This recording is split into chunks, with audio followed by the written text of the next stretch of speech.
Quarantine या quarantine क्या है, इसको पाकिस्तान में कैसे होना चाहिए, कोरोना की अलामात और कोरोना मरीज़ों के लिए हिदायत।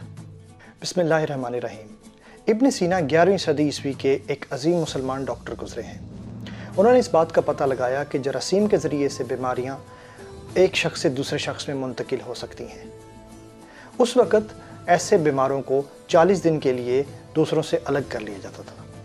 अरबी ज़ुबान में 40 को 40 कहते हैं, इसीलिए इस तरीका इलाज को 40 कहा जाने लगा। जब वेनिस के लोगों को इस कामयाब तरीका इलाज का पता चला तो उन्होंने भी इसको अपनाया। इतालवी ज़बान में 40 दिन को क्वारंटीना कहा जाता है। यही क्वारंटीना बाद अज़ां अंग्रेज़ी में क्वारंटाइन और उर्दू में करंटीना बना। कोरोना का मर्ज़ एक शख्स से दूसरे शख्स को लग सकता है, इसीलिए ऐसे बीमार को बाकी लोगों से अलग कर लिया जाता है। ये अमल उसके अपने कमरे या उसके अपने घर में भी किया जा सकता है। बदकिस्मती से पाकिस्तान के बेशतर इलाकों में करंटीना का अजीब व गरीब मतलब निकाल दिया जाता है।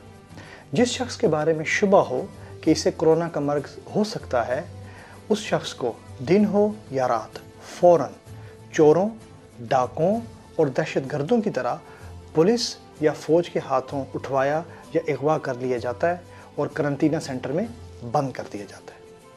बेशतर करंटीना सेंटर्स के अंदर सहूलियात का फुकदान है और बाज़ के अंदर तो इंतहाई गैर इंसानी सलूक भी किया जाता है।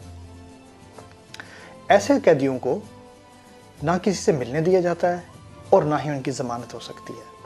फिर जब तक उनके टेस्ट की रिपोर्ट मनफी या नेगेटिव ना आ जाए, तब तक उनको इस कैद से रिहाई मिलना मुमकिन नहीं होता। करंटीना सेंटर्स के बारे में लोगों के अंदर बहुत सी गलतफहमियां भी पाई जाती हैं। जिस इलाके के अंदर करंटीना सेंटर बनाने का ऐलान किया जाता है, वहाँ पे लोगों की तरफ से एहतजाज शुरू हो जाता है कि यहाँ करंटीना सेंटर बनाने से इस इलाके में कोरोना फैलेगा। ऐसा नहीं है।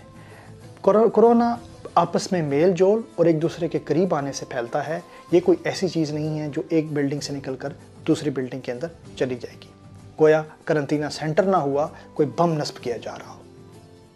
जब ये कोरोना फैलेगा खुदा न खास्ता, जैसे बाकी दूसरे मुल्कों में हुआ और इसकी तादाद लाखों में पहुंचने का अंदेशा है, तो ऐसे में हालात को संभालना मुश्किल हो जाएगा। तब इतने बड़े पैमाने पर करंटीना सेंटर्स को मेंटेन करना मुमकिन नहीं रहेगा। लिहाजा इसमें सबसे अहम पहलू लोगों को इसका मतलब समझाना है। उनको बताना है कि कोरोना की आम या मारूफ अलामात यानी खांसी, बुखार, सांस लेने में दुश्वारी, सर दर्द, खुशबू या सूंघने की हिस्स और जायके की हिस्स का मुतासर होना, बदन दर्द, थकावट, इसहाल यानी डायरिया या दीगर अलामात अगर ज़ाहिर हों तो अपने आप को एक कमरे के अंदर महदूद कर लें। अपना तौलिया, अपने कपड़े, अपना बिस्तर और अपने बर्तन अलग कर लें। आम लोगों यानी अपनी फैमिली या इर्द गिर्द के लोगों के साथ मेल जोल ना करें। अगर ज़रूरी हो तो कम से कम 2 मीटर का फासला रखें। मास्क पहन के रखें।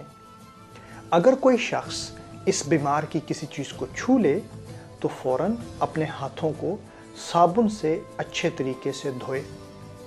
ये अमल उस वक्त तक जारी रहे जब तक बीमारी की अलामात ख़त्म नहीं हो जाती। अगर तबीयत बिगड़ने लगे और अलामात शिद्दत अख्तियार करें तो फ़ौरन हस्पताल या डॉक्टर से रुजू करें।